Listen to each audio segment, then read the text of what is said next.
RP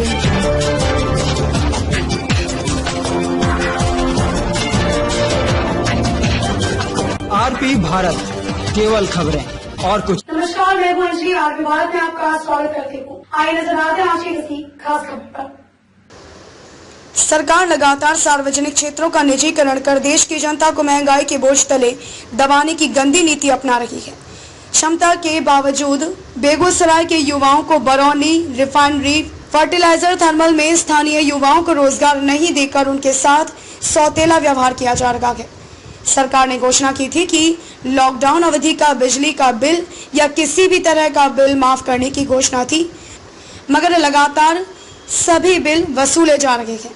इन बातों से साफ पता चलता है कि सरकार सिर्फ घोषणा करती है, वह घोषणा कहीं भी धरातल पर नहीं उतर रही है। इसीलिए आगे आने वाले विधानसभा चुनाव में इस निकम्मी और सिर्फ झूठी घोषणा करने वाली सरकार को उखाड़ फेंकने के लिए युवाओं को एकत्रित होकर संघर्ष का रास्ता इख्तियार करने की जरूरत है।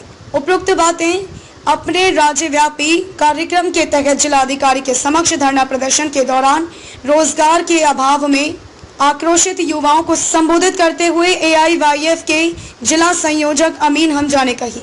उन्होंने कहा कि सरकार अपनी घोषणा के मुताबिक लॉकडाउन अवधि का बिजली का बिल माफ करे, प्रीपेड सिस्टम पर रोक लगाए, सार्वजनिक क्षेत्रों के निजीकरण पर रोक लगाए, नहीं तो आने वाले दिनों में हमारा संगठन सरकार के खिलाफ और उग्र आंदोलन करने पर बाध्य होगा, जिसकी सारी जवाबदेही सरकार की होगी। ज्ञात हो कि आज दिनांक 7 सितंबर 2020 को ऑल इंडिया यूथ फेडरेशन अपने राज्यव्यापी कार्यक्रम के तहत अपने बेगूसराय जिला परिषद के बैनर तले पटेल चौक स्थित जिला कार्यालय से लगभग 100 की संख्या में ताइक्वांडो के अंतर्राष्ट्रीय खिलाड़ी कैसर खान, बेगूसराय अंचल नौजवान नेता जन्मेजय कुमार के नेतृत्व में नौजवानों का एक जत्था हाथ में मांग संबंधी तख्ती, झंडा, बैनर लिए मेन मार्केट का भ्रमण करते हुए मांग संबंधित गगनभेदी नारे लगाते हुए टेढ़ीनाथ मंदिर, नगर पालिका चौक, नवाब चौक के रास्ते सीधा जिलाधिकारी कार्यालय के समक्ष पहुंचकर सभा में तब्दील हो गया।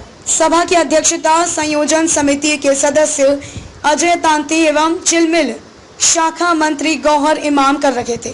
बिहार के बेगूसराय से मोहम्मद नबी आलम की रिपोर्ट। राज्यव्यापी कार्यक्रम है और राज्यव्यापी कार्यक्रम के तहत आज ऑल इंडिया यूथ फेडरेशन सरकार के द्वारा जो लगातार सार्वजनिक क्षेत्रों का निजीकरण किया जा रहा है, सरकार के द्वारा रोजगार का वादा करके लेकिन बेरोजगारी की एक लंबी फौज पूरे बिहार भर में खड़ी है, पूरे देश भर में खड़ी है।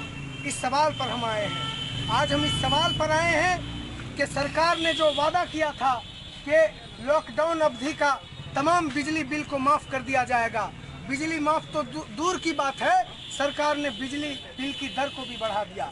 हम इस मांग को लेकर आए हैं कि कोरोना काल अवधि का, लॉकडाउन अवधि का तमाम बिल को माफ़ किया जाए और आगे जो बिल की व्यवस्था होगी उस व्यवस्था की दर को कम किया जाए। हम इस मांग को लेकर आए हैं कि बेगूसराय के अंदर चाहे वो थर्मल पावर हो, चाहे जगहों पर लोकल कैपेबल युवाओं को रोजगार मिलनी चाहिए ताकि वो लोग बाहर जाकर टपला खाने पर मजबूर नहीं हो। इस सवाल पर आए हैं।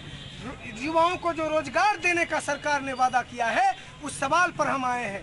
इन तमाम सवालों सहित बेगूसराय के अंदर विभिन्न तरह के सवाल हैं। अपराधी चरम पर है। सरकार कोरोना के नाम पर पूरे देश के अंदर लूट खसोट कर रही है। इस सवाल पर हम आए हैं। हम सीधे तौर पर इस सवाल पर कहने आए हैं कि अगर बेगूसराय जिला अधिकारी हमारे तमाम मांगों को नहीं माना तो हम लोग आज सिर्फ सांकेतिक प्रदर्शन करने आए हैं। आगे आने वाले दिनों में हम लोग आर पार की लड़ाई लड़ने के लिए बाध्य होंगे, जिसकी सारी जवाबदेही जिला प्रशासन, राज्य सरकार और केंद्र सरकार की।